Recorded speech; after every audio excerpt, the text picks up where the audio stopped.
Madame, Monsieur, bonjour, ravi de vous retrouver en cette matinée. Nous sommes vendredi 22 décembre 2023. Il est 8 heures et nous allons vous accompagner jusqu'à 9h30. Mina Ahmed est déjà parmi nous. Mina, bonjour.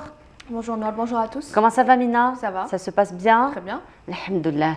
Mina, le matin, quand tu te réveilles, beau matin, Oui. quelle est la première chose que tu aimerais écouter?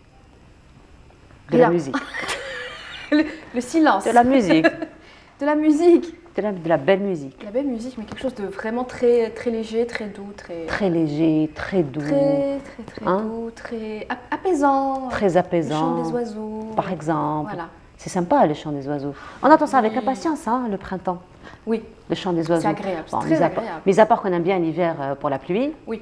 mais le printemps avec le chant des oiseaux, Ah, surtout c'est quand on est en campagne, c'est la oui, première c'est- chose à laquelle on pense. Hein. C'est magnifique ça. C'est magnifique. C'est magnifique. Le matin, tu te réveilles, tu prends ton café, tu entends les oiseaux. Ça, c'est parfait. Voilà. La belle vie, quoi. Ah oui, oui, oui. Tu sais qu'il y a des concours de chant d'oiseaux? Fait par Bah, des humains ou des fait- oiseaux? Fait par des humains. C'est des humains qui imitent le chant des Non, oiseaux non, ou- ce sont des humains qui, comment te dire, qui prennent soin comme ça des oiseaux. Ah, d'accord. Et Oui. puis qui entraînent des oiseaux, et puis ils font des concours. Je suis curieuse de savoir comment on peut entraîner un oiseau. Eh bien, on va le savoir aujourd'hui. Voilà. Tu sais pourquoi? Pourquoi? Eh bien, parce qu'aujourd'hui, nous aurons des professionnels d'oiseaux, nous aurons des ornithologues avec nous ce matin qui s'occupent justement des oiseaux, qui étudient les oiseaux, qui entraînent aussi les oiseaux. Et la meilleure ou la surprise du jour, c'est que nous allons avoir une championne d'Algérie. De... Là, vraiment, j'ai du mal. Hein. Là, vraiment, j'ai du mal. Eh bien, c'est une chardonnerie. D'accord. Elle sera parmi nous ce matin. Bon, je ne sais pas comment on va lui faire l'interview. Ah bah ça va être Je ne difficile. sais vraiment pas Écoute, comment on va lui poser des questions. je... Comment elle nous dira comment elle a réussi, Comment elle a réussi, à avoir le d'où concours lui vient et cette voilà, passion. d'où lui vient la passion du chant. Bon, même si elle a été créée pour aussi, Oui. n'est-ce pas? Eh bien, nous allons parler beaucoup d'oiseaux. Aujourd'hui, nous allons un petit peu parler d'élevage, nous allons parler de protection surtout, Oui, parce que beaucoup oui. d'espèces Ça, d'oiseaux c'est aujourd'hui, important, ça. malheureusement, sont menacées de disparition. Il y a plusieurs, d'ailleurs, ici même en Algérie, plusieurs journées de sensibilisation qui sont en train donc de s'organiser un peu partout dans les quatre coins du pays, justement pour sensibiliser à la protection des oiseaux et la promotion des oiseaux dont nous allons parler ce matin. Et ce matin, nous allons beaucoup parler de culture, Mina. Parce qu'aujourd'hui et jusqu'au 30 de ce mois se tiendra la 16e édition donc, du Festival international du théâtre. Toi qui adores le théâtre. Ah j'adore. Ouais. Ah oui, oui, oui. Ah, c'est un art à part entière. Hein. Ah oui, franchement, c'est pas évident. Hein. C'est pas évident pour les acteurs. Hein. C'est pas Ça évident doit être pour très les acteurs, difficile. mais c'est une vocation. Hein, Exact. finalement. Faut vraiment aimer. Hein. Voilà, Faut vraiment aimer pour le faut faire. beaucoup aimer. D'ailleurs, on dit que l'art, c'est le père de tous les arts. Exactement. Parce que justement, il rassemble tous les arts, Oui, tous les autres arts, le chant, la danse, la chorégraphie, Oui, parfois la peinture, parfois l'actorat, parfois... C'est pas N'est-ce comme pas c'est pas comme au tournage d'un film. Hein. Tu te trompes, tu refais. Non, Voilà. là, tu vraiment. Voilà. C'est impressionnant quand même. C'est le très théâtre. impressionnant. C'est impressionnant et puis ça a un public quand même assez particulier et nous sommes déjà à la 16e édition. Donc ça prouve quand même que c'est une discipline, que c'est un art qui continue donc à s'imposer de lui-même depuis des millénaires, hein, mine de rien. Hein. Oui, oui, le N'est-ce théâtre pas existe depuis. Wow. C'est le père des arts, donc l'un des premiers arts donc, à faire son apparition. Et toujours donc dans l'art, toujours. Et cette fois-ci, nous allons nous intéresser à un autre type d'art que tu aimes beaucoup aussi, d'ailleurs, la calligraphie. Ah oui, ça c'est beau ça. Ouais. Ça c'est Alors, très très beau. Tu m'as posé la question, comment je sais que tu aimes la calligraphie? Voilà, comment tu sais que j'aime bien la calligraphie? Ben voilà, la bonne question. Et la réponse? Eh ben la J'attends la réponse, eh ben, la réponse, un jour j'ai reçu un très très beau cadeau de la part de Mina et c'était de la calligraphie. Ah oui, c'est vrai. Et c'était de la calligraphie. Ah, je trouve C'était au ça fait mon magnifique. prénom qui était écrit en très très belle calligraphie arabe et donc c'est comme ça que j'ai su que tu aimes La la calligraphie arabe, franchement, c'est un exceptionnel. art. Ah oui, oui, oui. C'est exceptionnel et aujourd'hui nous allons avoir un jeune calligraphe parmi nous. Alors lui, il fait un travail exceptionnel, mais ce qui est très intéressant avec les jeunes d'aujourd'hui, c'est qu'ils partagent leur passion parce qu'il y a des ateliers qui sont organisés justement pour transmettre un petit peu cet art, pour sensibiliser, pour apprendre la calligraphie et aussi plusieurs expositions qui sont en train aussi d'être organisées et notre invité a aussi participé à l'une de ces expositions. Et comme chaque vendredi, notre ami Dr Fathi Benachnou sera parmi nous. Et cette fois-ci, il va parler de quelque chose que tu connais aussi. Très bien. Moi, que je beaucoup connais de tout, monde. apparemment. Ah bah aujourd'hui, c'est une feuille de route qui te va parfaitement, hein, Mina, qui te va parfaitement. Moi, je connais tout. Hein. Aujourd'hui, c'est une feuille de route finalement Voilà. qui te va sur mesure. Sur mesure. Aujourd'hui, on va parler d'anémie en compagnie du docteur Fethi Benachnou. Alors là, on va un petit peu donc savoir quelles sont les causes de l'anémie, comment la prévenir et surtout comment la prendre en charge. Voilà pour le programme de cette matinée. Je ne vais pas te poser la question si ça te va ou pas parce que de toute façon, c'est du sur mesure Bah pour toi oui, aujourd'hui. apparemment, on a pensé à moi hier. Voilà, En faisant la feuille de route. Bah, merci à Amel et à Maryam voilà, qui ont pensé à toi.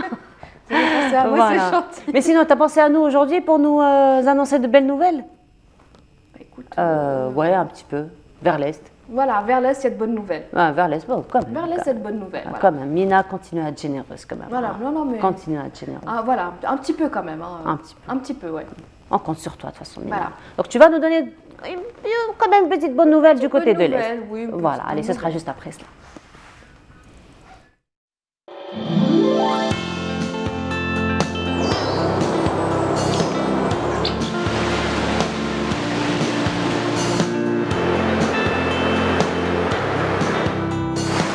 موبيليس تقدم لكم الأحوال الجوية. موبيليس معا نصنع المستقبل. Et voilà, donc Mina Abed nous promet de belles nouvelles du côté de l'Est particulièrement. Oui. En attendant de bonnes nouvelles du côté donc, du centre. Faudra attendre de l'Ouest. pour On ça. va attendre quelques jours. Faudra C'est pas attendre un grave, petit on va peu. attendre quelques jours, mais sinon, une carte plutôt variée. Une carte plutôt variée hein, pour Plutôt aujourd'hui. variée aujourd'hui. Oui. Mhm. Un peu plus de détails, Mina? Avec plaisir. Merci, c'est à toi. Merci beaucoup, bonjour à tous. Très bon réveil, beaucoup de brouillard hein, ce matin, notamment à l'ouest, au centre, l'est du pays, ainsi que sur la Saoura, le Sahara oriental. Un ciel dégagé à partiellement voilé à l'ouest et au centre, passagèrement nuageux en revanche, vers la partie est avec quelques pluies en journée. Un ciel voilé sur le Nord Sahara, les oasis et le Sahara oriental, et puis dégagé sur le reste des régions sahariennes avec de fréquents soulèvements de sable, notamment vers l'extrême sud. Les températures de cet après-midi, eh bien, on notera sur la moitié nord 18 degrés. Du côté d'Alger, à Annaba, 17 degrés à Oran, on notera un minimum de 10 degrés à Al-Bayt Nahama. Batna, 19, Ghardaya, 16 degrés à Béchar, 20 degrés à Tindouf, 19 degrés à Adrar, 21 degrés à Insalah. Et enfin, 25 degrés, ce sera la maximale pour l'extrême sud. On passe tout de suite à l'état de la mer. Pour cet après-midi, on notera une mer très agitée hein, vers la partie est. Agité sur le centre, calme un peu agité vers la partie ouest avec des vents entre 10 et 20 km/h vers la partie ouest, entre 20 et 40 km/h sur le centre et enfin entre 40 jusqu'à 60 km/h vers la partie est. On passe tout de suite eh bien, à l'Amérique du Nord pour cette journée. Beaucoup de pluie en Californie ainsi qu'à Dallas, des passages nuageux assez denses à Mexico et Miami. Un ciel dégagé un peu nuageux à New York et Montréal. Côté température, eh bien, on notera 8 degrés à Vancouver, 19 degrés en Californie, 20 degrés à Dallas, 22 à Mexico, 23 degrés à Miami et enfin moins 5 degrés à Montréal. Encore une fois, excellente matinée et à tout à l'heure midi.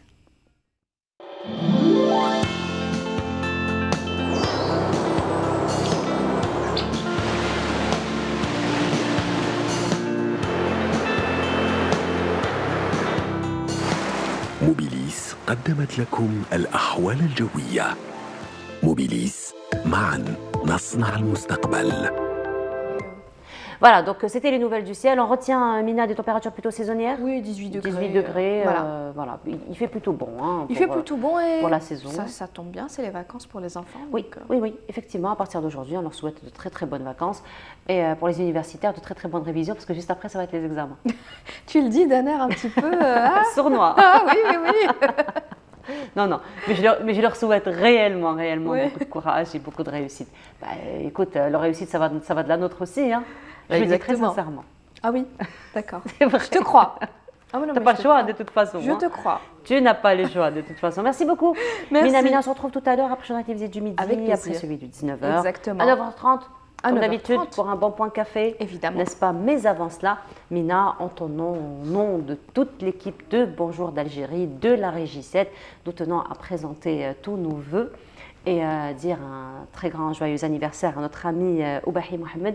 Il fête aujourd'hui son anniversaire et aussi notre ami Nasser présente ses vœux à son neveu qui s'est marié hier. Donc Fatah et Selma, on leur souhaite une très très belle vie ensemble, beaucoup de bonheur, beaucoup de prospérité, beaucoup d'enfants. Enfin, beaucoup d'enfants, oui, pourquoi pas. Beaucoup. Voilà, ouais, bon, ce qu'ils veulent. Voilà. Tout juste ce qu'ils veulent. Voilà. En tout cas, on se voit tout à l'heure, Nina. Avec plaisir. Allez, à tout à l'heure. On continue et toujours en solidarité donc avec nos sœurs et nos frères les Palestiniens. Ça va être une chanson de Mohamed Assef et on se retrouve juste après.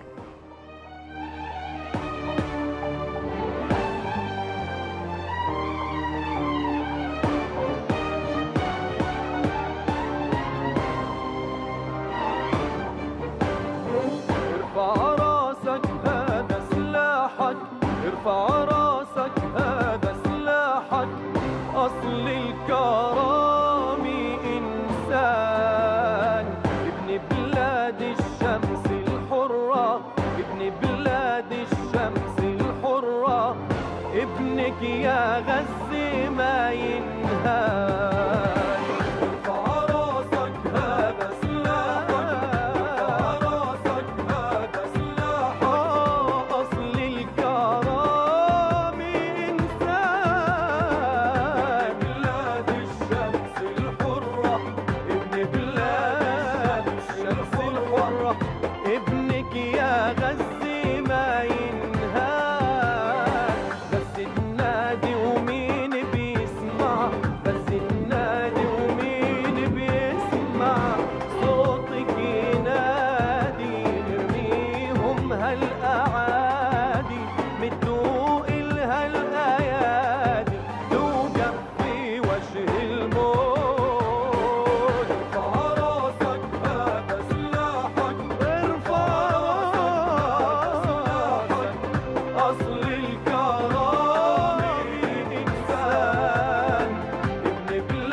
احنا اصحاب الحق واحنا رجالنا يوم حق الحق نفدي ترابها واحنا رجالها الحق نفدي ترابها خدوا دمي وهاتوا حرية لا دم المي للمي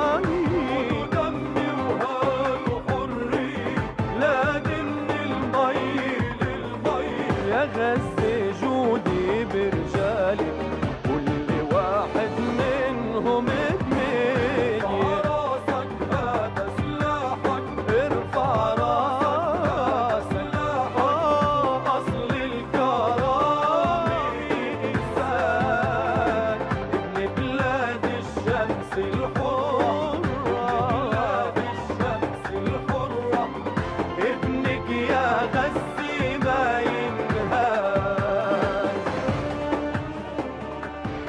Et de retour sur le plateau, et cette fois-ci, nous recevons notre ami Dr Fethi Ben Achnou. Docteur, bonjour. Bonjour, Sabah al-Khair. Comment ça va?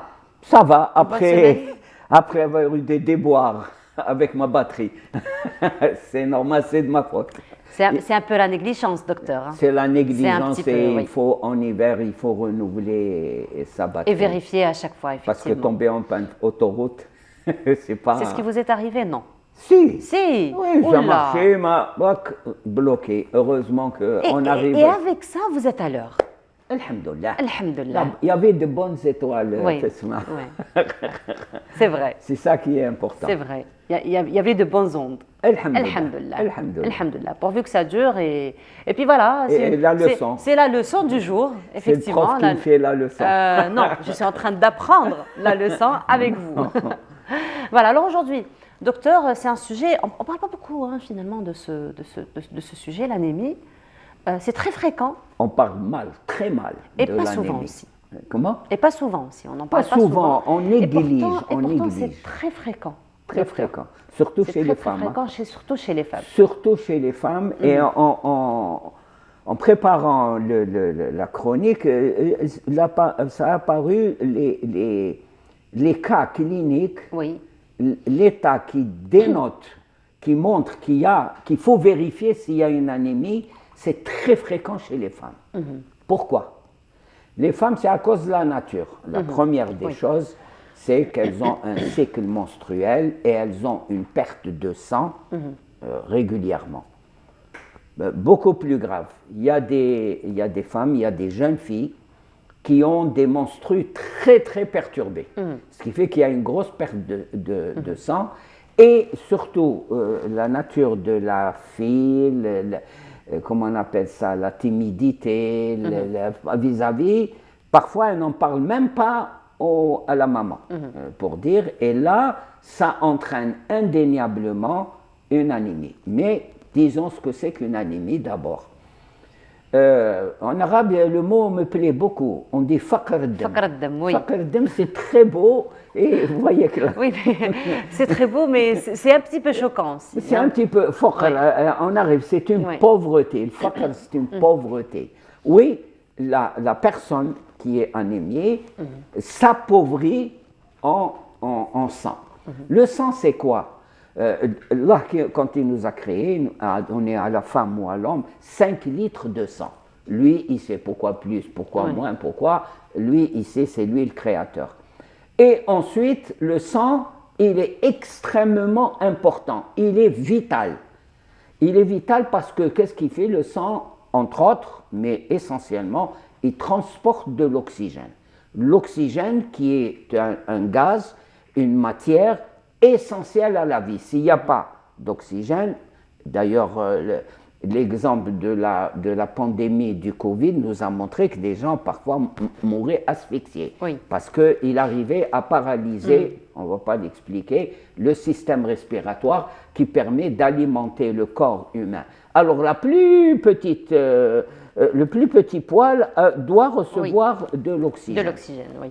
Donc le sang. Et il y a une matière à l'intérieur, c'est un sang rouge. J'insiste sur le rouge parce que chez nous, il y a des gens qui disent il y a le sang noir, le sang vert, le sang. Et ça, c'est pas typique. Au Moyen-Âge, on disait qu'il y avait, au Moyen-Âge, en Europe, on disait qu'il y a le sang noir à cause de la bile. Donc, cette notion. Le sang n'est que rouge, personnellement. Rouge vif quand il est oxygéné. Et bleu, si on veut, lorsqu'il manque d'oxygène, c'est-à-dire qu'il est chargé de gaz carbonique, tout ça. De toxines, d'une manière générale. De toxines, ce sont ces deux éléments. Et c'est très important, il y a dawra damawiya, la circulation sanguine. Et une circulation, elle doit être gérée par quoi? Par un moteur qui est le cœur. Le cœur. C'est tout ce système-là qui fait que le cœur est réglé pour gérer 5 litres de sang, parce qu'il est réglé, c'est une pompe très importante. Et on a fait des études pour créer des recherches pour mettre au point un cœur artificiel, et jusqu'à ce jour, on n'y est pas arrivé. Le cœur est un élément, et c'est un muscle, là, c'est un muscle qui peut subir des transformations pathologiques, on n'en parle pas. Donc, mais le cœur est réglé pour gérer 5 litres de sang. Si vous avez des pertes de sang très importantes, on appelle ça en médecine une spoliation sanguine. Et ça continue. Le cœur va travailler encore plus. Encore plus. Parce qu'il n'y a pas assez de sang. Donc vous voyez que... Et il se fatigue à la longue. Comment? Il se fatigue. Et il se fatigue. Non, il y a des transformations anatomiques, le corps, on n'en parle pas. Tout ça pour dire que ce qui est important pour nos téléspectateurs, il faut régulièrement, surtout chez les femmes, lorsque on se sent fatigué, lorsqu'on a on ne peut plus monter 2 ou 3 escaliers, avant ou après une grossesse. Et là, j'ouvre une parenthèse, Si on lance une grossesse alors qu'on est anémié, la bonne dame ne va rien lui arriver. Mais le développement du cerveau du fœtus va être importé. C'est là où on a les insuffisances mentales et toutes les arriérations mentales, beaucoup d'éléments. Et donc là, docteur, finalement, ça revient au corps médical qui doit suivre un petit peu le cas de cette femme. Dans le cadre de la prévention, c'est mon cheval de bataille, ma fusée de bataille. Justement, les médecins, lorsqu'ils reçoivent c'est obligatoire. C'est obligatoire, c'est pour automatique. Prendre la tension artérielle. Pour demander régulièrement à une femme qui vous dit elle est fatiguée, elle ne peut pas monter des escaliers, de plus en plus, elle est extrêmement fatiguée, ça ne coûte rien de demander un bilan, ce qu'on appelle une FNS, une formule énumération sanguine. On verra tout ce qu'il y a dans le sang et surtout l'hémoglobine. Et dans le cas de la grossesse, je pense que c'est mensuel, c'est chaque mois qu'on demande Moi, ce bilan. ce que je propose, premièrement, avoir son carnet de santé, le fameux, ça c'est évident. Avant une grossesse, quand on souhaite avoir un enfant, on doit se préparer. Moi, je me pose la question, quand on va en vacances, ne serait-ce que pour 15-20 jours, on vérifie les papiers, est-ce que j'ai l'argent nécessaire, les autorisations, tout ça. Mais on lance une grossesse alors que c'est un voyage de 9 mois. Et 9 mois où on va laisser, où la femme, la parturiente, la maman, la future maman, va laisser de son corps. Parce que le bébé, pour grandir, le fœtus, pour grandir, il va aspirer tout ce qu'il y a dans le corps de la maman. Donc, ce qui fait, au sortir d'une grossesse, à l'accouchement, la femme, elle est vannée. Je crois que toutes les femmes comprendront ça. Elles sont donc, il faut. Donc, faire un bilan pour voir s'il n'y a pas d'anémie et autre chose. Mais aujourd'hui, on se concentre sur l'anémie. Faire un bilan pour voir son bilan sanguin, son taux d'hémoglobine et tous ces éléments-là. Il y a beaucoup d'éléments qu'il faut vérifier. Ça, c'est important.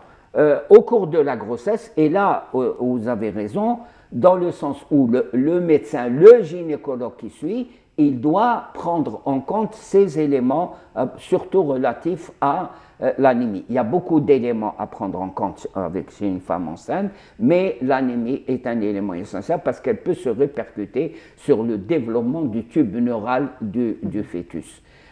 Et après la grossesse, avant le retour des règles, pour faire un bilan, est-ce qu'on a bien traversé cette grossesse ou pas? Ça, c'est important. Ensuite, les diabétiques.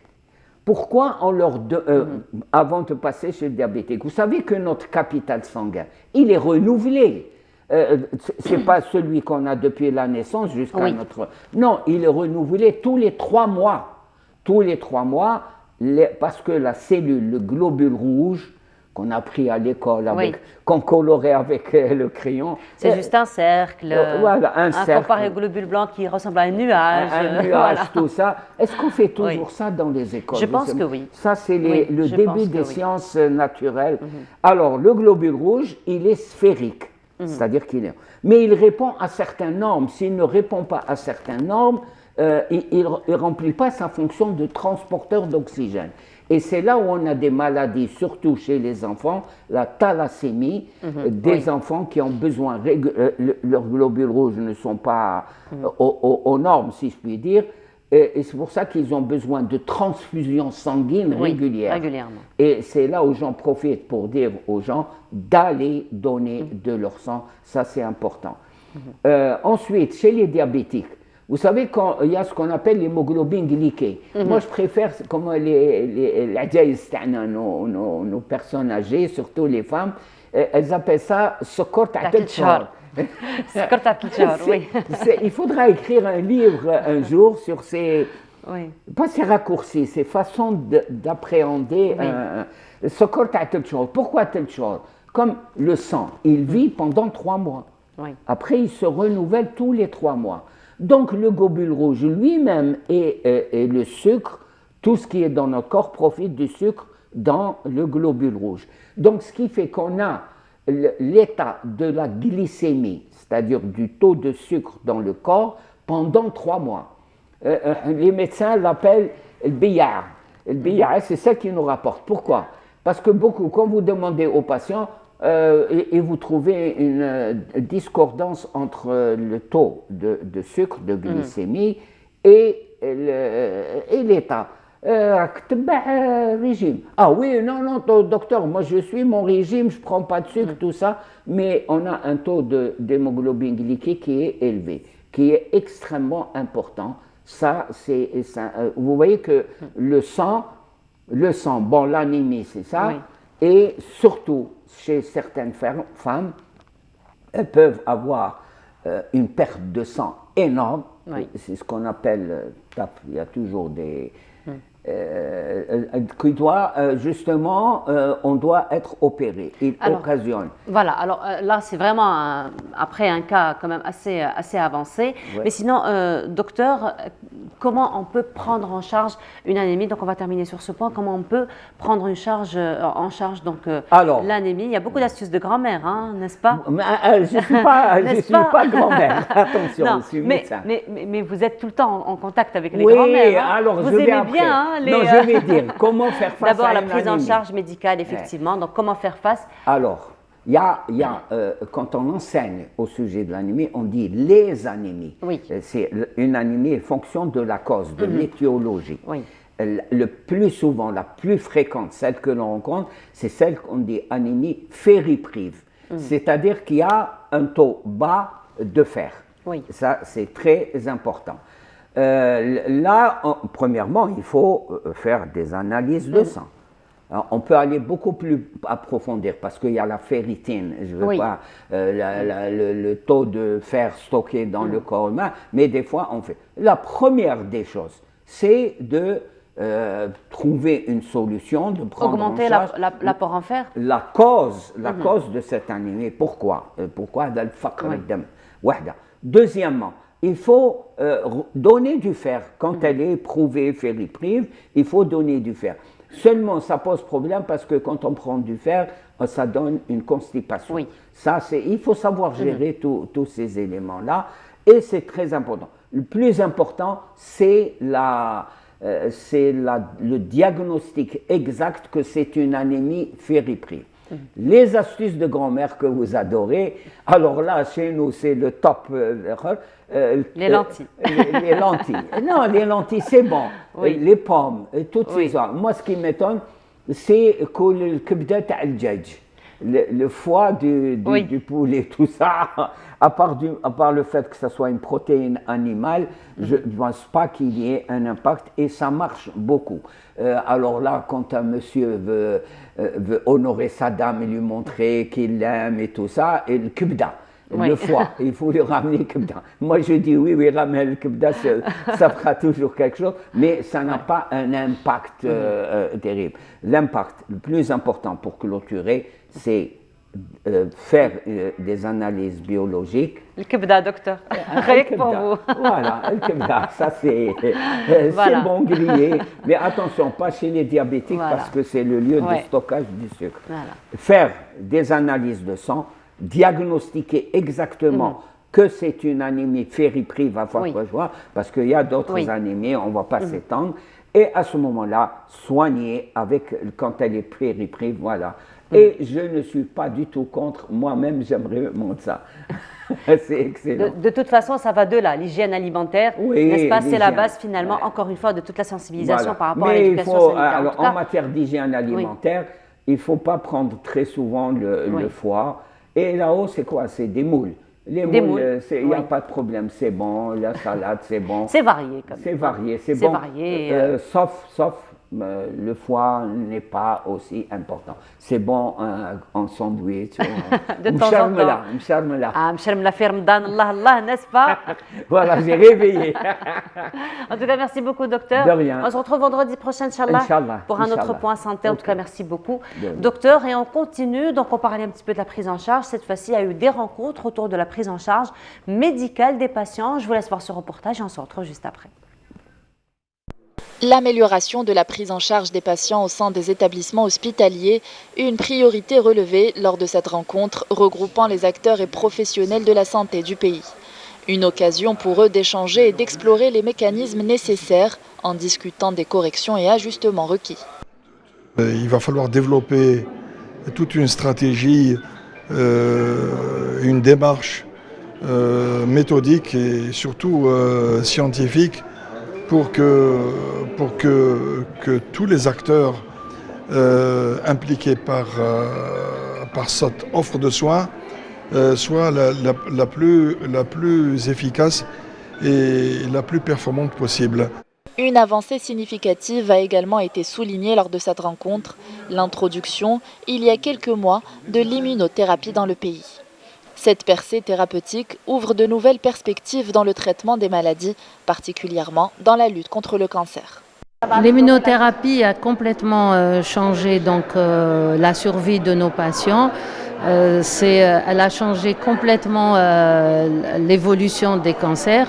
Après, ce n'est pas tous les cancers qui répondent bien à l'immunothérapie, ce n'est pas tous les cancers qui ont une indication de l'immunothérapie. Nous sommes là justement pour donner cette immunothérapie aux bons patients au bon moment. L'année 2023 a été marquée par l'approvisionnement, l'introduction des produits, des médicaments innovants, donc d'immunothérapie et de thérapie ciblée. Il s'agit d'une liste de 31 produits que la PCH a importés et distribués auprès des hôpitaux. Parallèlement, la numérisation des structures hospitalières en Algérie redéfinit la prise en charge des patients, permettant une gestion plus optimisée des traitements médicaux. Aujourd'hui, la numérisation est une thématique de l'heure. Elle nous concerne directement. Elle concerne le privé et le public. Aujourd'hui, ça permet de ventiler d'un côté les espaces d'accueil, mais aussi de réduire les coûts de gestion du malade, de réduire les efforts par rapport à la gestion des malades au niveau des hôpitaux et au niveau des cliniques de soins. Les mécanismes mis en place et la mobilisation continue des acteurs de la santé dessinent un horizon prometteur pour une prise en charge toujours plus efficace des malades. Et voilà, c'est donc la prise en charge des malades. Et cette fois-ci, nous allons aller à un autre sujet. Il s'agit donc des oiseaux, pour les grands amateurs d'oiseaux. Je sais que vous en êtes nombreux d'ailleurs et on va en parler puisque la cinquième édition du championnat national ornithologique a eu lieu et nous en parlons ce matin en compagnie de nos invités, à savoir M. Ahmed Belamani. Bonjour. Bonjour madame, je vous remercie bien pour l'invitation. Marhaba, alors vous êtes membre de l'association des passionnés d'oiseaux et parmi nous également M. Abdelmajid Ben Daoud. Bonjour, marhaba bik. Bonjour Algérie. Alors un autre membre aussi de l'association des passionnés d'oiseaux. Oui, exactement. N'est-ce pas? Et parmi nous une autre invitée. Bonjour. Voilà. Et finalement elle s'appelle comment? C'est le Cardulis parva africanus. C'est la sous-espèce du chardonneret d'Algérie. Ça c'est le nom scientifique. Bah, oui, mais sinon le nom commun? C'est le maqnin. C'est le maqnin. Le maqnin. Voilà. Le maqnin zin. Exactement. Le maqnin zin, ça n'a pas de nom. Bon, c'est chardonneret. Non. Généralement, on m'a posé la question, est-ce que je donne à mes oiseaux des prénoms comme ça ou des surnoms? Non, moi je ne donne pas. D'accord. Voilà, ils sont tous sur un pied d'égalité. Exactement.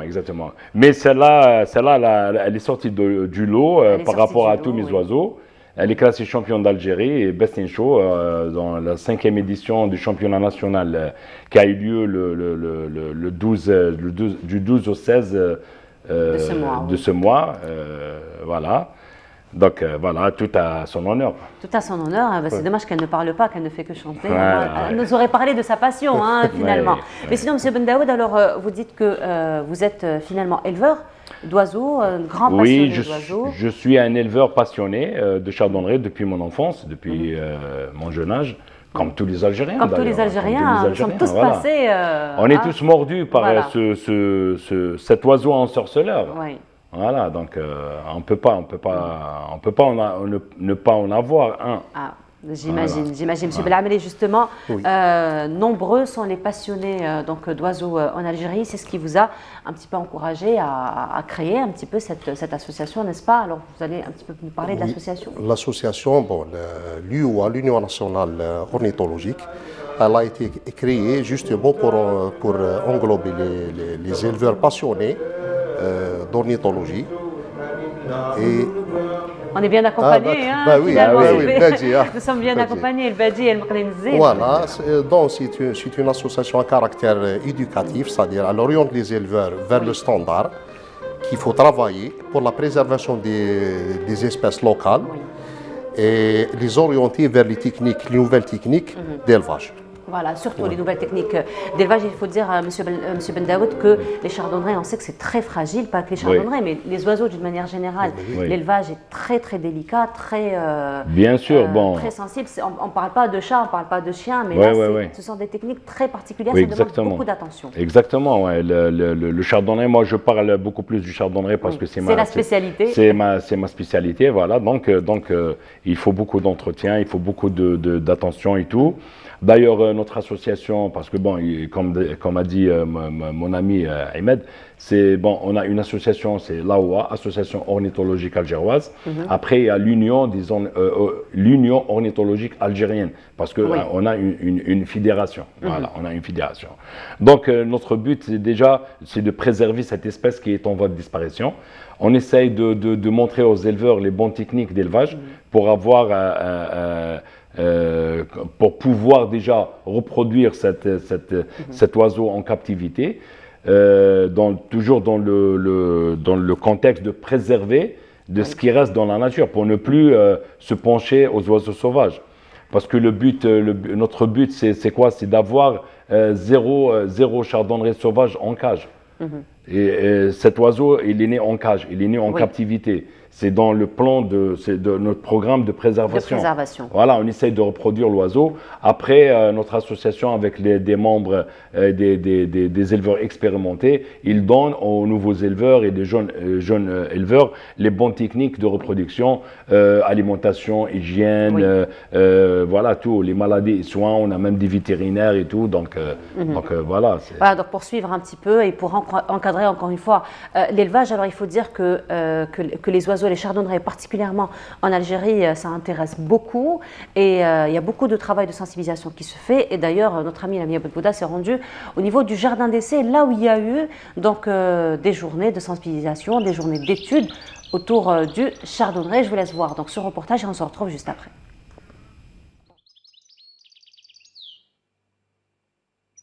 Il est le symbole de la liberté, le chardonneret élégant ou le Maqlin Zing, comme on aime bien l'appeler chez nous, et ce passereau convoité pour sa beauté et son chant exceptionnel. On oublie souvent qu'il est menacé de disparition. Il est le thème principal de cette journée de sensibilisation au jardin botanique du Hama. Le jardin d'essai du Hama, c'est un peu notre patrimoine, c'est notre réservoir de biodiversité, que ce soit animale ou végétale. Et il en va de notre devoir de sensibiliser la population et nos visiteurs, même les spécialistes. C'est au fait le point de rencontre de tout le monde, entre spécialistes, amateurs, passionnés, que ce soit de la végétation ou du domaine de la faune. Pardon. Donc comme aujourd'hui, nous organisons la journée sur le chardonneret, qui est un passereau cher aux Algériens. On sait tellement qu'il y a tellement de passionnés autour de cette espèce, mais il y a aussi une réglementation. L'espèce, elle est menacée, elle est sur liste rouge de l'IUCN. C'est bien aussi de vulgariser ce genre d'informations pour que tout le monde puisse pratiquer sa passion tout en respectant l'animal, qu'on ne le mette pas en danger. C'est important pour nous. Son caractère enjoué, la beauté de son plumage et son chant mélodieux lui ont valu d'être piégé et mis en cage. Oiseau granivore, il se nourrit essentiellement de graines de chardon, d'où dérive son nom. Explication avec le docteur vétérinaire Laïb. Le nom scientifique, c'est Cardulus cardulus cardulus. C'est un oiseau qui est très apprécié, en plus très marqué parce qu'il y a plusieurs couleurs. Il y a le bandeau noir avec le cercle rouge dans la tête et la nuque noire et les extrémités noires avec des taches blanchâtres. Il est très apprécié par les amateurs d'oiseaux chanteurs car il a un chant très très marqué par rapport aux autres oiseaux. Chardonneret, c'est un oiseau granivore, c'est-à-dire qui mange les graines. Mais les plantes qu'il cherche, c'est chardon plus baradane. Baradane, elle est de couleur violacée. Menacé de disparition à cause de la chasse sauvage et illicite, l'urbanisation et la destruction massive de son habitat naturel, il est l'objet d'un trafic. La représentante de la Direction générale des forêts nous présentera les chiffres et nous fera découvrir l'ampleur de ce trafic et les lois protégeant ce volatile. Principalement la perte de l'habitat et le commerce illicite et le braconnage. C'est les principales causes de disparition de cette espèce, vraiment prisée par les Algériens. Donc la Direction générale des forêts travaille en collaboration avec d'autres secteurs aussi par rapport à lutter contre le commerce illicite et aussi par rapport au braconnage. Donc on a enregistré durant ces 3 dernières années, donc par rapport à notre bilan de saisie, donc il y a des opérations de saisie s'agissant d'une espèce protégée. Donc on a enregistré plus de 13 000 individus saisis en Algérie. Et puis ces individus-là, après une mise en quarantaine, donc il y a des opérations de relâcher au niveau des habitats naturels. Donc on cherche à repeupler les habitats naturels. Pour Amina Fellous de l'Agence nationale pour la conservation de la nature, elle nous parlera de la passion et des recherches de son défunt père. L'association algérienne d'ornithologie prendra part au débat pour parler de l'importance des oiseaux baguets. L'association et le zoo exposeront quelques chardonnerets. Malgré les textes protégeant cette espèce, il faut encore beaucoup d'efforts d'explication et d'éducation pour freiner un tant soit peu cette fatalité qui peut conduire à la disparition totale de cette espèce. C'était donc un reportage de Lamia Boudbouda qui, elle, s'est intéressée à cette journée d'études et de sensibilisation autour de la protection du chardonneret. Donc il y a beaucoup d'événements, notamment la 5e édition donc, du championnat ornithologique a aussi, j'imagine, pour but de sensibiliser, de faire mieux connaître et d'encadrer donc, les éleveurs par rapport à la protection de ces oiseaux. Bien sûr, c'est d'encadrer les éleveurs, donner un statut légal dans la détention d'oiseaux, parce qu'il y a beaucoup d'éleveurs qui détiennent des oiseaux qui sont en fin d'extinction, comme le chardonnerie. Oui. Ils ne savent pas qu'ils sont soumis à des réglementations strictes de la part de l'État algérien. Donc le but, c'est d'orienter ces éleveurs vers un cadre juridique et d'intégrer des associations pour les orienter vers le travail qu'il faut faire. Oui, voilà, donc justement, M. Boundaoud, on la voit, donc la chardonneret que nous avons sur le plateau, elle est baguée, donc elle porte une bague. Donc il y a tout un arsenal juridique finalement pour la protection du chardonneret, parce que il y a quand même oui, là on est vraiment accompagné, hein, on est bien accompagné par le champ du chardonneret. Donc pour revenir à l'arsenal juridique, parce que quand même il y a un grand trafic, il faut le dire, hein, donc des chardonnerets, il y a une chasse parfois massive, n'est-ce pas? Et donc la loi existe aujourd'hui et vous militez pour la protection, encore une fois, du chardonneret. Bien sûr, la loi existe et l'Algérie, elle est membre adhérent à l'organisme, la CITES, qui interdit toute forme de braconnage et de commercialisation illégale des oiseaux, tels que le chardonneret, depuis, je crois, 1986. Donc nous, en tant que fédération et association, on essaye de trouver comment dire, un terrain qui permet aux jeunes Algériens ou bien à l'éleveur algérien de détenir cet oiseau avec d'une façon réglementée. Il faut d'abord qu'il soit un oiseau bagué, né en cage. Comme vous voyez là, cette femelle, elle est née chez moi, donc elle a une bague qui porte le nom de l'association, la date de naissance et le numéro de souche de l'éleveur. Comme ça, l'oiseau, on sait très bien qu'il est né en captivité. C'est pas un oiseau issu de braconnage, c'est pas un oiseau braconné. Parce que notre but, donc il y a autorisation finalement de détenir l'oiseau. C'est ça, nous on veut travailler dans ce sens, c'est de réglementer la détention de cet oiseau. Il faut qu'il y ait un statut juridique et qui permet de détenir cet oiseau, mais d'une façon légale. Pas pour éviter le braconnage, parce que c'est un oiseau qui est trop braconné. Il faut dire aujourd'hui, il faut le dire qu'il n'en reste pas beaucoup dans la nature, malheureusement. Maintenant, ce qu'on voit dans la nature, le peu qu'on voit dans la nature, il est issu de braconnage qui a été relâché par les services des forêts, par les services de douane quand ils font la saisie, parce que cet oiseau, il est importé d'autres pays. Il est tellement parce qu'on n'en a plus. Oui. Voilà, parce que nous, on est en train comment dire, d'encourager la reproduction en captivité pour ne plus se pencher aux oiseaux sauvages. Voilà. Voilà, c'est ça. Une autre forme, une autre stratégie, encore Exactement, une fois, oui. de protéger voilà. ces espèces d'oiseaux. Je reviens à vous, M. Belhamri. Alors, vous me disiez pendant que le reportage passait que tous les deux, vous étiez de deux catégories différentes, n'est-ce pas? Oui. Alors, est-ce que vous pouvez nous expliquer un petit peu la spécialité de chacun? Bon, dans le cadre de développement de l'élevage et l'orientation vers des critères internationaux, l'UA lance une formation d'élève-juge. Et on est la première section, moi et Majid, dans ce sens. Donc lui, c'est en section faune européenne. Et moi, je suis en section psittacidée, c'est-à-dire tout ce qui concerne les becs crochus, perruches, perroquets. Il y a d'autres élèves-juges qui sont d'entre qui est les canailles de couleur, les canailles de champ, les canailles de posture. Et on est en formation. Justement, on est là pour aider les éleveurs, les orienter vers ce qu'il faut faire. Voilà. Voilà, donc ça devient un véritable domaine, domaine d'expertise, un véritable domaine de spécialisation. C'est vraiment scientifique, c'est des études, c'est la génétique, c'est la structure de plumes, la connaissance des espèces. C'est une science. C'est tout un monde, c'est une science à part entière. L'ornithologie, c'est une science. Oui, l'ornithologie, donc c'est une science à part entière.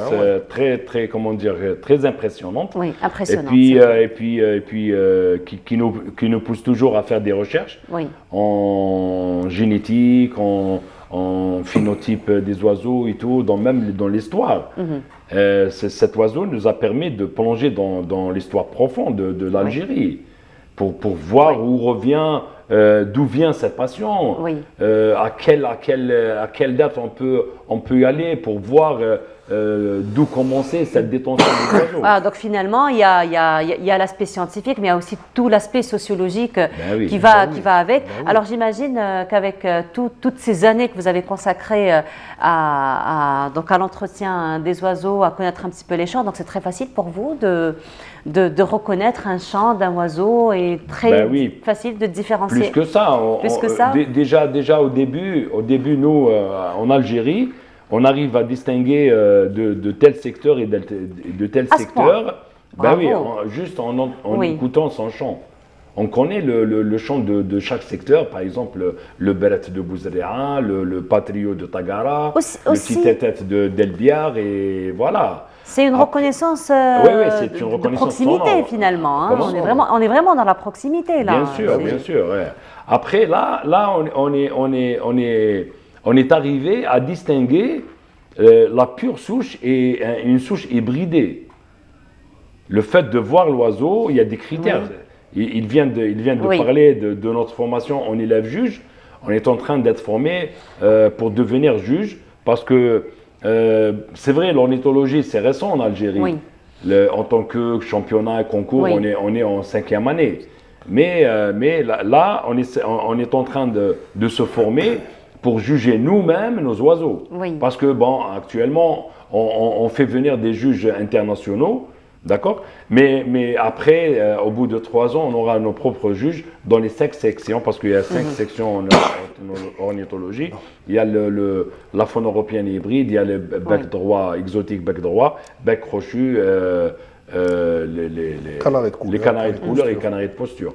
Donc nous, on a les 5 sections, on est en train de former les élèves juges pour pouvoir juger nos oiseaux dans l'avenir. Très très passionnant, M. Belhamri. Peut-être qu'on va terminer sur cette 5e édition. Donc 5e édition, ça commence, on peut dire, à s'instaurer comme une véritable tradition. Aujourd'hui, ce championnat, donc j'imagine que ça va drainer un peu plus de gens, un peu plus de passionnés et sensibiliser plus par rapport à cette passion, par rapport à cette discipline. Donc pour cette cette 5e édition, quels sont les enseignements, quelles sont les recommandations avec lesquelles vous en êtes sortis pour justement développer encore plus cette discipline et protéger beaucoup plus l'espèce? Ben oui, pour la 5e édition, la satisfaction qu'il y a eu, c'est le nombre d'oiseaux qui a été très élevé. Hein. Oui. Donc chaque année, il y a un nombre plus élevé, il y a plus de passionnés. Ça vous fait plaisir, donc il y a beaucoup de satisfaction. C'est réciproque. C'est de voir les gens, même les gens sont orientés vers comment dire, vers les associations, vers le cadre légal de la détention d'oiseaux. Et même ce qui concerne les instances internationales qu'on est en train de travailler, avec qui on est en train de travailler, il y a eu une satisfaction du travail fait par les éleveurs algériens. Donc c'est ça notre satisfaction. Ah ben c'est parfait. Donc longue vie à ce championnat. Merci beaucoup à la championne donc, qui a été parmi nous. Oui, j'aimerais bien rajouter que très rapidement parce qu'on arrive à la fin. Oui, parlant de la 5e édition, on a remarqué que le niveau ne cesse pas de s'améliorer. Chaque année, on est en nette hausse de. Ça veut dire que vous faites du bon travail. Ben oui, n'est-ce pas? Ben oui. Finalement, c'est ça les attentes. En tout cas, merci beaucoup d'avoir été parmi nous ce matin. C'est très passionnant finalement de parler d'un sujet pareil. Donc, je rappelle, M. Ahmed Belhameli, vous êtes membre de l'association des passionnés d'oiseaux, et M. Abdelmajid Ben Daoud aussi, vous êtes membre de la même association. Merci encore une fois d'avoir été parmi nous. Et on continue, nous allons rester dans la nature. Et cette fois-ci, nous allons aller du côté du parc de Cheria. Et c'est Sophia Chouban qui nous y emmène et on se retrouve juste après. Situé au cœur de l'Atlas bidéen, le mont de Cheria culmine à 1500 mètres d'altitude et donne ses flancs sur 3 wilayas. Le parc national de Cheria est un espace naturel protégé par la loi. Sa superficie est de 26 587 hectares, allant de Hamam Elouane Est jusqu'à Tamesguida Ouest, et ce jusqu'au centre de la région de Cheria. Ce parc s'enorgueillit de ses richesses florales qu'animalières, où s'y trouvent 1100 espèces végétales et 697 espèces animales. وحوالي تقريبا 697 نوع حيواني. Constitué de chênes de pandalep, de cèdres et de végétation florale, ces vastes forêts sont un véritable joyau de la nature qui fait la joie des visiteurs et des touristes en herbe. C'est la nature, tabia. Pour les enfants, ils prennent du temps, du bon temps. Voilà. Beaucoup plus, on a le but à la randonnée pour découvrir quelques endroits qui c'est un endroit pédestre ou naturel. Parfois, on fait des randonnées هكذايا. الله يبارك. On a des jeunes معنا, et avec l'Ardnab, notre association Ardnab, ما خلينا حتى جبل. الله يبارك. On a ajouté aussi un groupe de photographes. Une aubaine pour les photographes où la faune animale et espèces végétales n'y manquent pas. On y trouve le macaque de Barbarie, le renard, la genette, le sanglier et de nombreux volatiles migrateurs. Nous sommes là justement pour faire la promotion de la destination touristique de Cheria qu'on veut faire connaître. Nous sommes venus à Daya. Il y a un très beau lac. On a marché 3 km. Même jusqu'à 5. Une chance pour les photographes.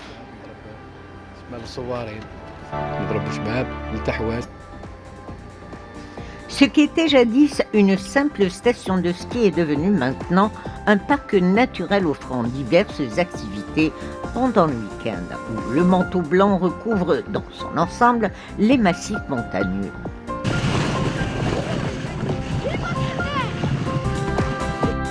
Le téléphérique fait le va-et-vient au bonheur des familles qui viennent par vagues.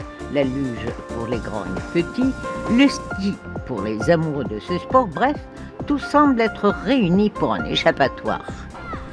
On a passé une journée, فطرنا لهنايا ورانا مع القهوة وإلا كان الحال بيان نتعشوا. الله يسلمك. طبيعة نتفسحوا يوم جمعة راحة عطلة مع الأبناء راك تشوف. Après 2 années de fermeture suite à la pandémie de la Covid-19, Dame Nature ouvre grand ses bras à ceux qui l'aiment et la protègent. Mais pour visiter la totalité des sites époustouflants et touffus de Shreya, une seule virée vers ces lieux ne suffit pas, car pour compléter la balade, le touriste ira de découverte en découverte d'un patrimoine forestier immense, très beau à visiter.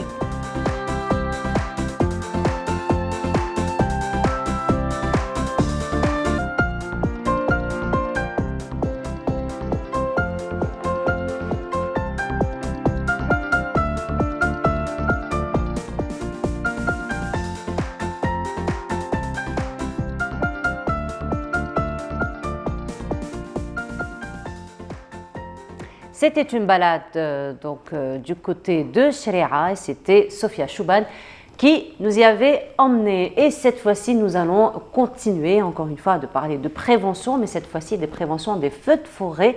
Rappelez-vous, depuis quelques années, donc à l'approche de l'été, plusieurs régions en Algérie, dans le monde aussi, qui sont touchées par les forêts et par les feux de forêt, Et pourtant, il y a des solutions qui sont présentées, qui sont proposées, qui sont testées pour prévenir les feux de forêt. Nous en parlons aujourd'hui en compagnie de notre invité, à savoir M. Farid Chidouba. Bonjour. Bonjour. Bienvenue à vous. Merci Alors, beaucoup. vous êtes porteur de projet et un projet très utilitaire et très urgent, j'ai envie de dire. En effet. Donc, vous avez développé un processus, on va dire, de protection ou de prévention, encore une fois, des feux de forêt, n'est-ce pas?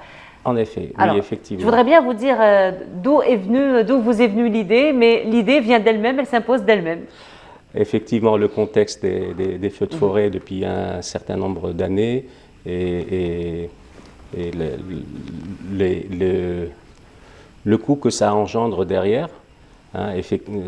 Quand je dis coût, donc avant un feu, peut-être qu'il y a quelques années, ce que j'ai pu constater à travers un rapport qui a été présenté il n'y a pas si longtemps par la Direction générale des forêts, c'est qu'effectivement les coûts avant, les feux n'impactaient pas un environnement où il y avait de l'habitation, où il y avait de l'élevage, où il y avait de la culture. C'était entre du feu de broussailles ou de forêt, mais qui n'était pas impactant sur l'environnement ou sur le risque humain. Aujourd'hui, les feux se rapprochent beaucoup plus des habitations.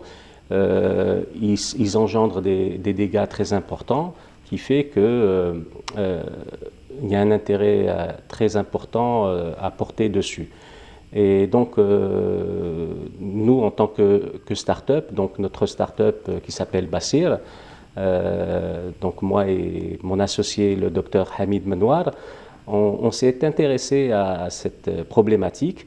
Monsieur le Président de la République, Abdelmadjid Tebboune, a insisté lors de différents événements au Conseil de ministres ou par rapport à cette récurrence de grands événements qui ont endeuillé énormément de foyers. A porté avec assistance l'obligation de trouver des solutions. On s'est intéressé à ce problème-là, à ce phénomène-là. Un programme qui a été lancé en début d'année en collaboration entre le ministère des startups, de l'économie de la connaissance et de la micro-entreprise et l'Organisation internationale du travail qui dépend des Nations Unies, ils ont initié un programme Green Tech dans lequel nous avons présenté ce projet-là, donc une solution qui permette à travers l'intelligence artificielle, les objets connectés, de l'IoT donc, et des drones, de mettre en place une plateforme qui permettrait effectivement de prévenir, de prédire, de simuler et bien sûr de surveiller l'environnement au travers donc certains équipements qui feraient que... Oui. Alors justement, c'est une solution aujourd'hui. Vous dites, vous l'avez lancée donc début de cette année, donc début 2023. On a commencé à travailler en août 2023 avec la Direction générale des forêts. Oui. Donc on les a rencontrés grâce à notre donc à cette accélération qui s'est faite avec l'incubateur Algérie Aventure, qui dépend du ministère des startups. Donc on nous a rapprochés d'eux, on a présenté donc, ce projet-là en début août. Ils étaient très réceptifs. L'approche était différente que les approches que peut-être d'autres confrères ont peut-être posées comme solution depuis un certain nombre de temps ou d'années. Sur une approche différente. Nous, on est parti sur les problématiques métiers, etc.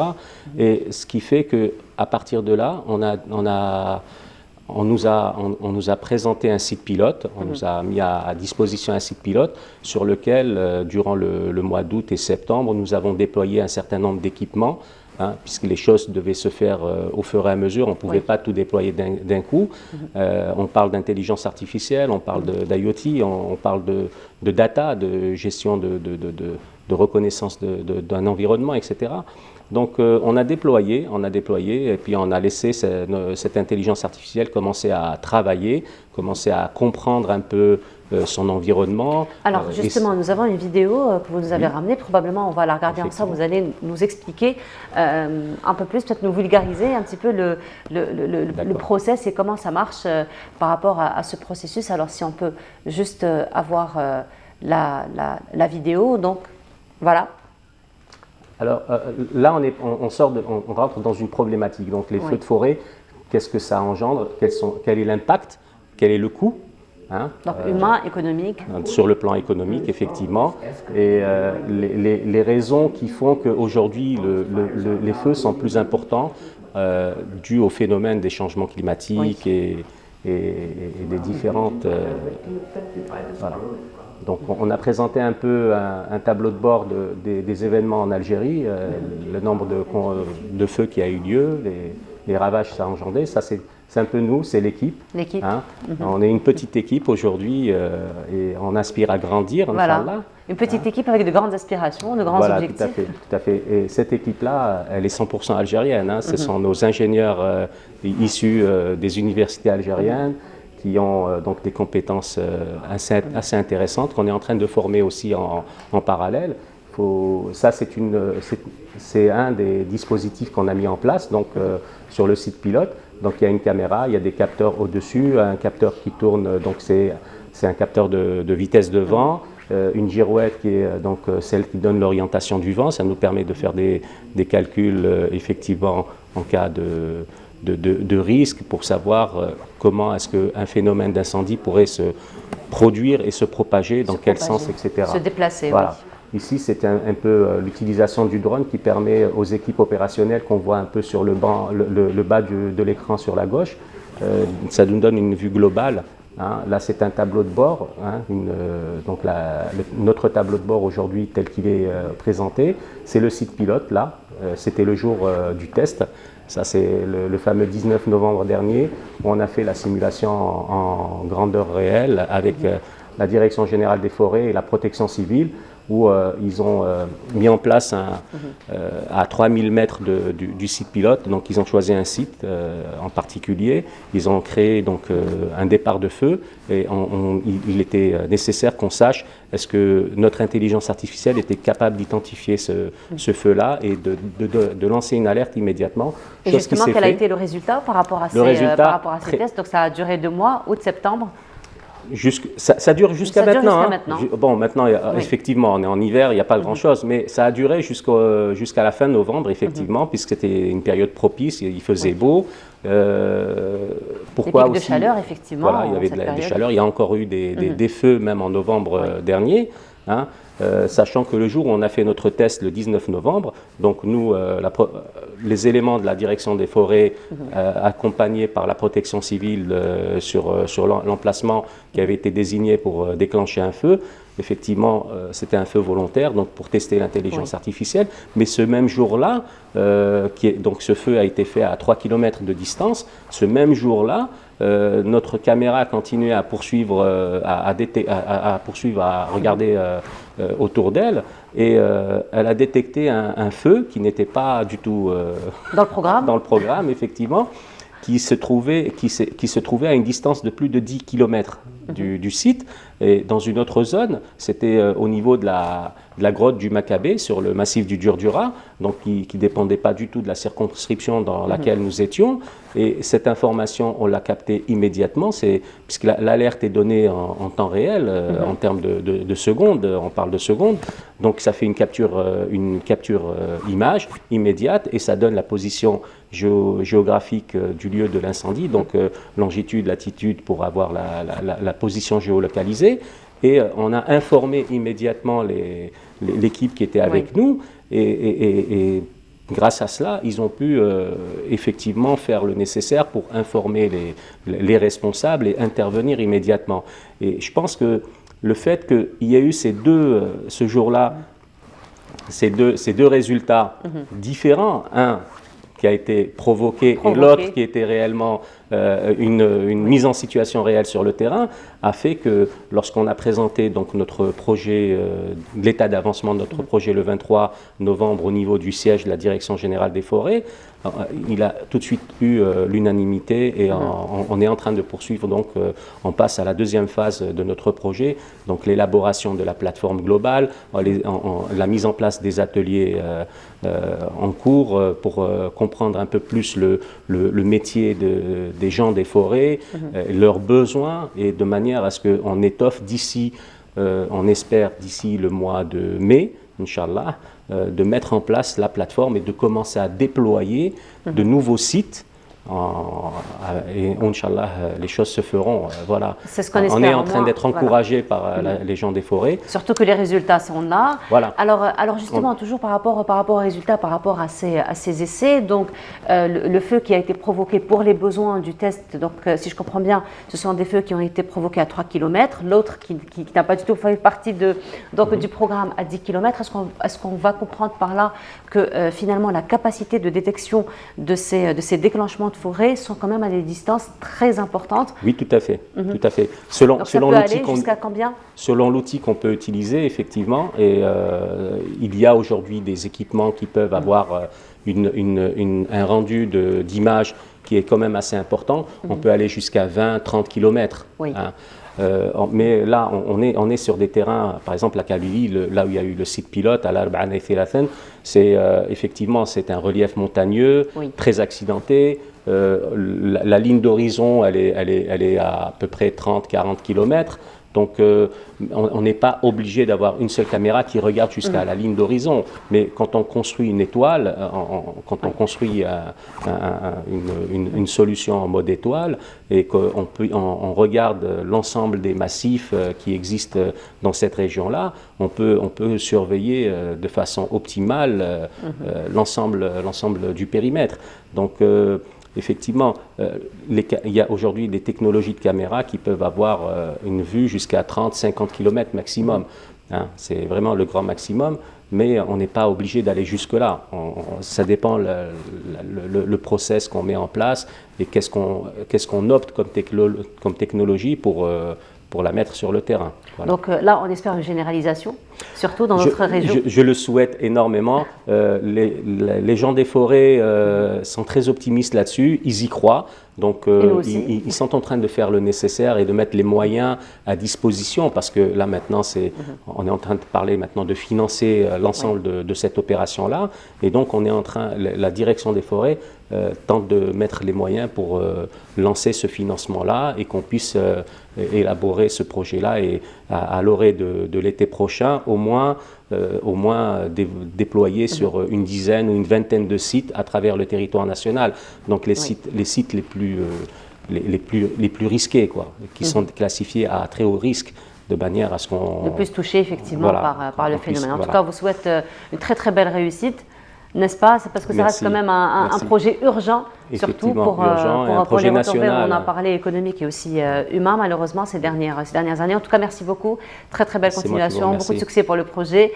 Donc, je rappelle, Monsieur Farid Cheddouba, vous êtes porteur de projet. Merci encore une fois d'avoir été parmi nous ce matin. Merci, voilà, et madame. on continue. On va se retrouver pour la dernière station de cette matinée. Mais avant cela, je vous propose un portrait d'un grand calligraphe et on se retrouve juste après.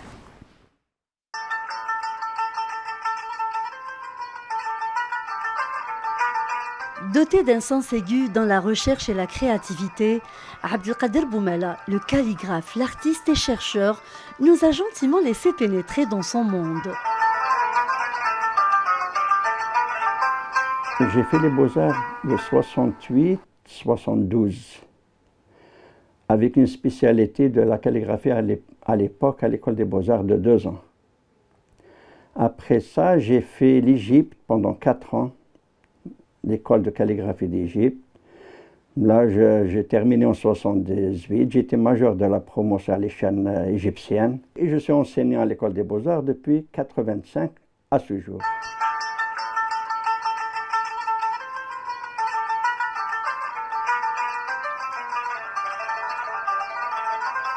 J'étais élève de Ben Dabbar, de Temmam, de Ghanem, de Chérifi. C'est les élèves de Omar Rassim et de Mohamed Rassim. Qu'ils étaient mes enseignants, pour les arts islamiques, bien sûr. Derrière sa modestie, sa discrétion, se cache un grand talent. Et c'est ici, dans ce petit coin, qu'il respire l'art. Ici, tout a une âme. Les lettres, les mots, les versets coraniques, les couleurs, la noblesse de l'or fusionnent pour nous raconter la passion de cet artiste.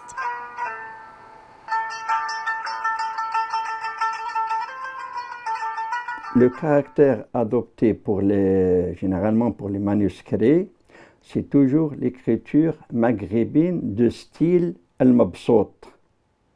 Bon, c'est vrai qu'il y a 4 variétés très connues, actuellement bien sûr, de la calligraphie maghrébine. Le plus répandu, c'est celui al-khat al-mabsout. C'est l'écriture d'un style qu'on appelle le koufi fatimide. Le koufi fatimide a été développé chez les Fatimides. Il y a du graphisme. Donc le texte, il existe, mais on ne le voit pas. C'est-à-dire, wa, elle est là, wama, elle est là. Le blanc, wama. C'est ce blanc qui va se dégrader en allant vers le noir et on retrouve illa, lam alif, wa, al-alamin, al-mim, wal-nun, wal-ya. Quand on utilise de l'or, parce que c'est noble, bon, c'est vrai que c'est cher, c'est noble, et ça reste des siècles et des siècles. C'est pas comme tu prends du bronze, au bout de 10 ans, 15 ans, il devient noir carrément. Là où il y avait beaucoup plus de traces, c'est la coupole du monument. C'est la mienne. J'ai fait la calligraphie, c'est la mienne. Après toutes ces années, cette expérience dans la calligraphie, notre artiste continue à innover et à voyager à travers les mots. Et c'était donc un grand calligraphe, Abdelkader Boumala, et c'est notre amie Samia Bouarour qui l'a rencontré, la calligraphie. Nous allons en parler ce matin en compagnie de mon ami, je vais dire. N'est-ce pas, Atman? Depuis le temps, Atman, depuis le temps. 2017 هكذاك هكذاك كنت مع الفيتراي.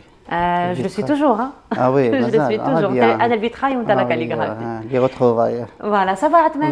Ça se passe bien, ça va très bien. Abdelkader Boumala, tu connais très bien. Oui, je connais, c'est mon prof à l'école des Beaux-Arts. Oui. J'ai passé des années avec lui. C'est lui qui m'a enseigné la calligraphie et l'amour de calligraphie. En tout cas, ton travail, il est magnifique. Allah j'en témoigne, je connais. Alors, on va en parler justement de toute cette passion pour la calligraphie, des expositions, parce que tu en fais, des ateliers aussi, tu partages ta passion.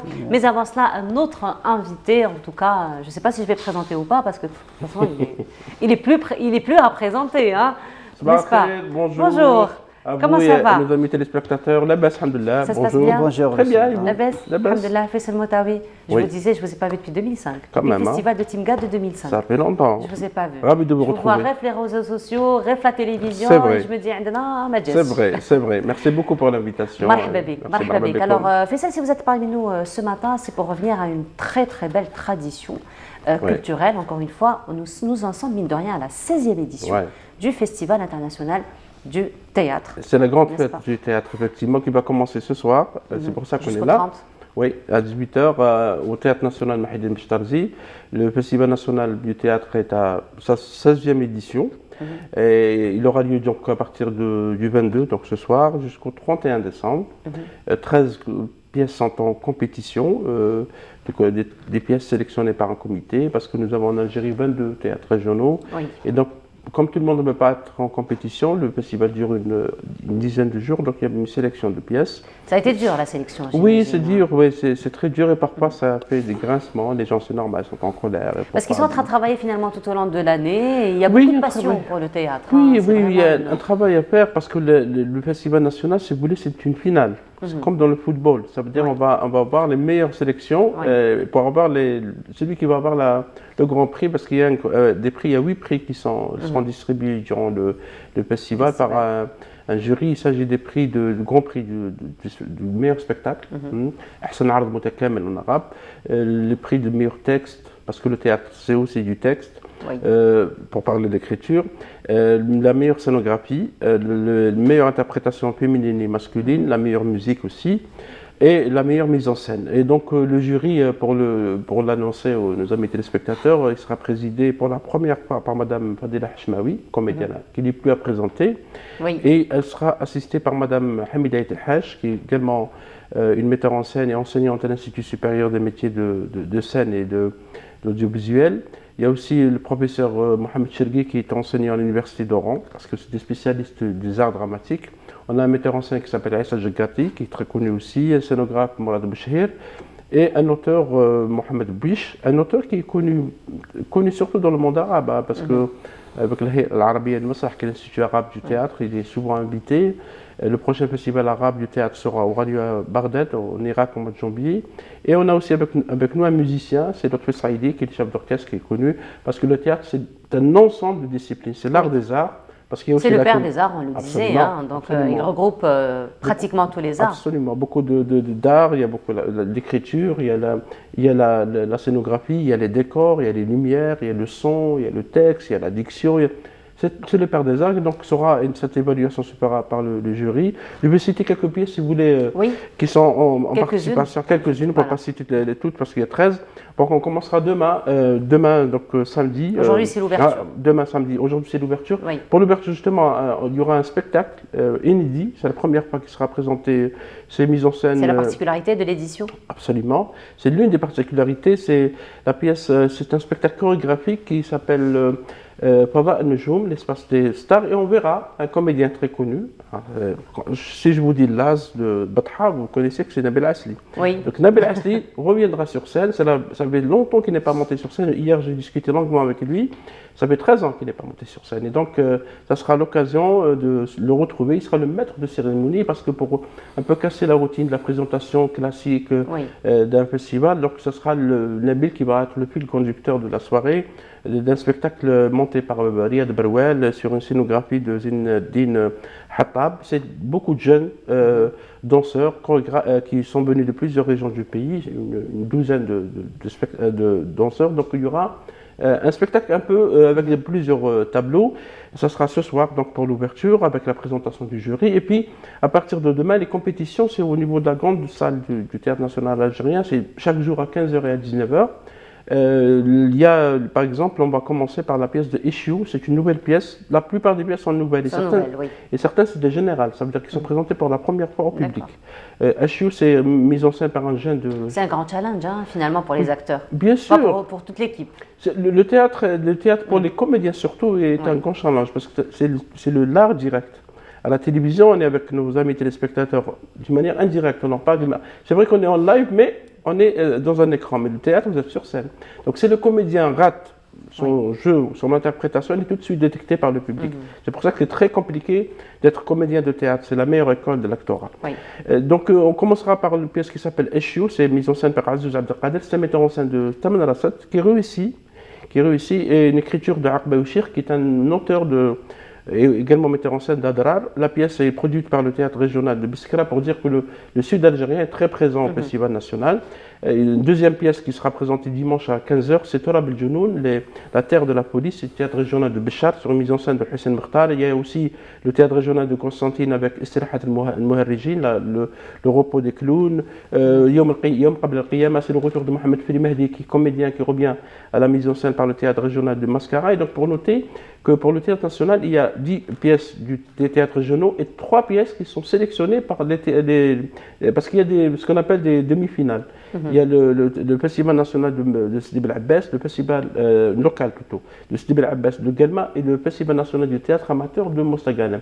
Les meilleures troupes de ces 3 festivals montent donc à la finale, à la compétition du Festival national. Par exemple, pour Bel Abbas, il y a la pièce d'une troupe très connue à Mostaganem, Mouja, qui est une grande école du théâtre. Elle a formé beaucoup de jeunes, donc notamment dans cette région de Mostaganem. Il y a aussi une pièce qui vient de Borj Barerish, la troupe Numidia de Halim Zaddam, et une autre qui vient de Constantine. Donc pour dire que c'est vraiment une finale nationale du théâtre qui commencera ce soir.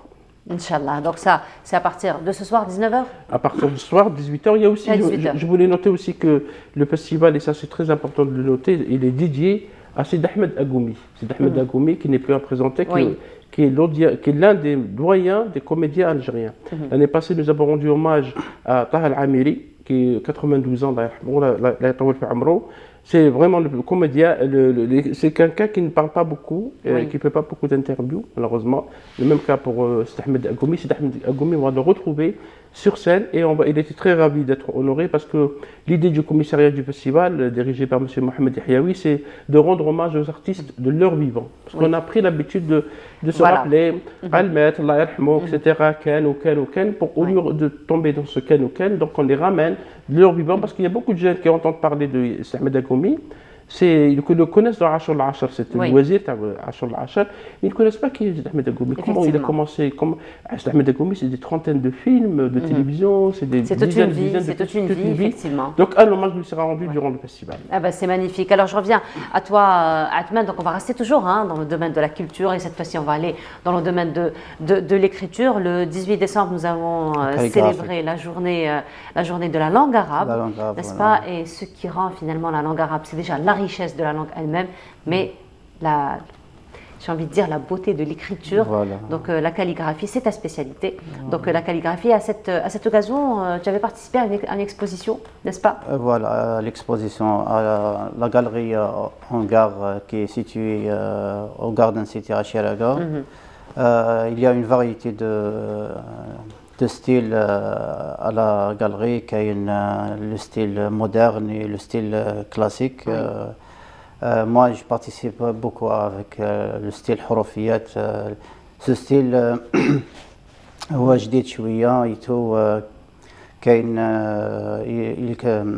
16 artistes qui exposent بينهم خاسف كريم خاسف أسماء فرح واسمها ويا aussi la fille qui a gagné le prix Ali Maachi cette année Awis Romeissa qui expose sur le thème de surtout Sophia et tout. Voilà, là nous sommes en train de voir tes œuvres, Atman, on est en train de voir un petit peu ton travail, beaucoup de couleurs. Voilà, beaucoup de couleurs. Voilà. Quand on pense à la calligraphie, on passe beaucoup plus au noir et blanc. Au noir et blanc, oui. Beaucoup de noir et blanc, mais là c'est très chatoyant, beaucoup de couleurs. Voilà. Des symboles aussi. Voilà, ça c'est sur un bender. Voilà, donc là on diversifie finalement les supports. Les supports, voilà. لازم واحد يبدل فوالا ما لازمش يقعد توجور فوالا لا كاليغرافي سورتو كون كاين اسمه يا قران يا حديث كنا نوار سور بلون اي تو مي يا نوفيل توندونس مانيش نقول لك في ليستوار دو لاغ راه جديده فوالا مي كاين اون نوفيل توندونس سو كون ابل الحروفيات اون فرونسي سي كوا لا بارتيكولاريتي سي الحروفيات سي كيش نقول اون عرب سي توظيف الحرف في التشكيل فوالا لي مو داكور بون لا لاتر سي كوم ان élément de base dans le tableau mais il y a une philosophie, il y a une... C'est le travail que fait Hamza Bounoua, il me semble, sur l'Européen. Hamza Bounoua. Hamza Bounoua. Mais Hamza Bounoua utilise beaucoup plus les symboles, voilà. C'est pas comme Rachid Quraishi. Oui. Voilà.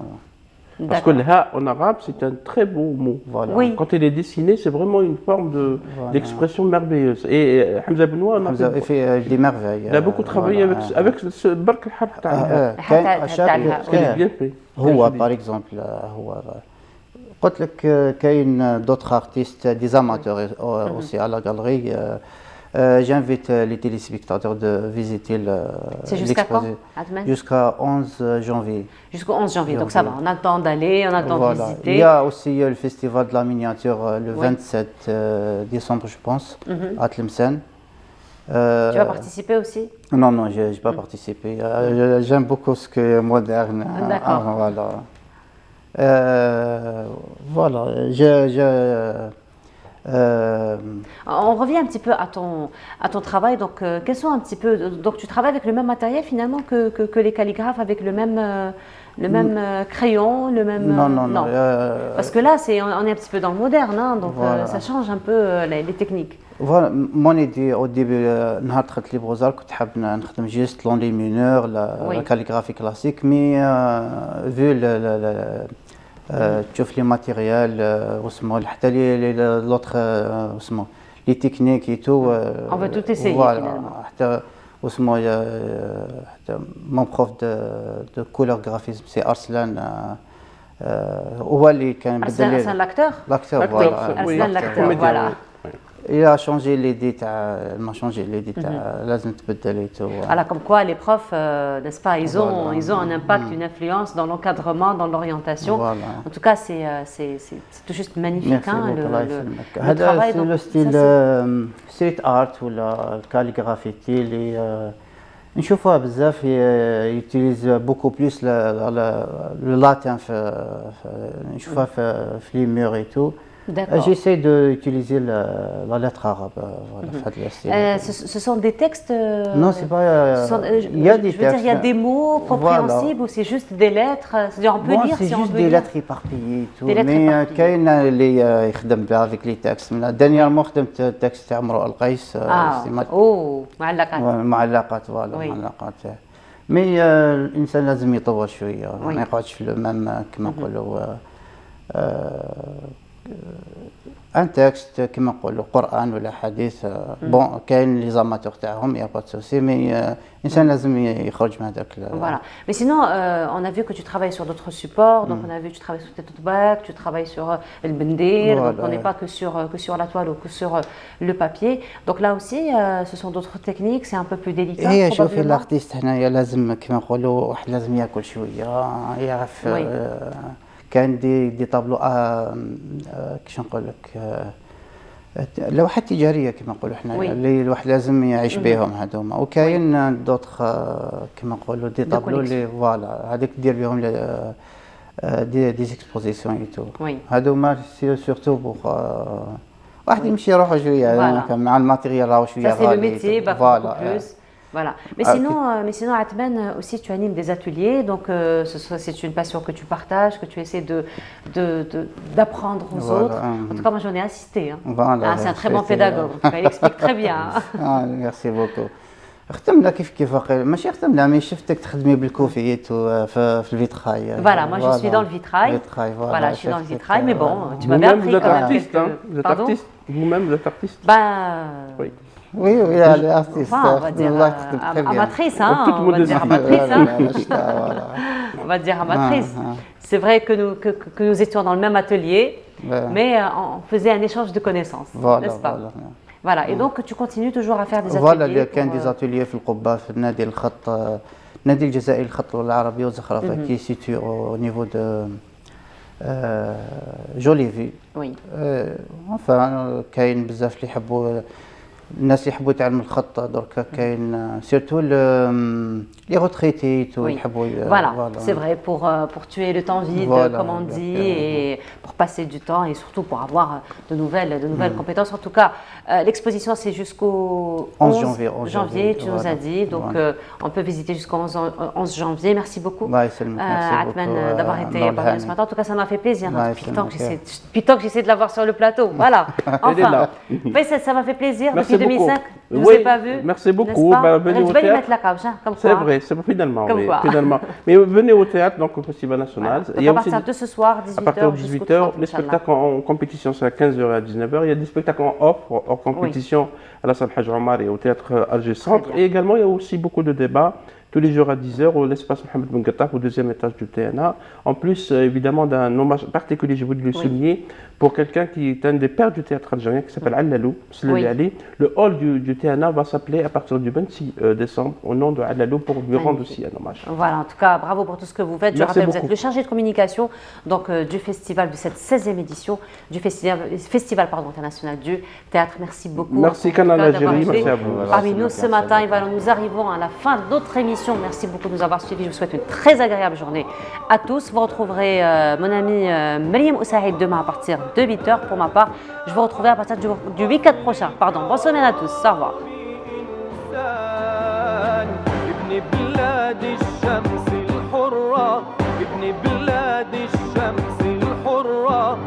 ابنك يا غزة ما ينهار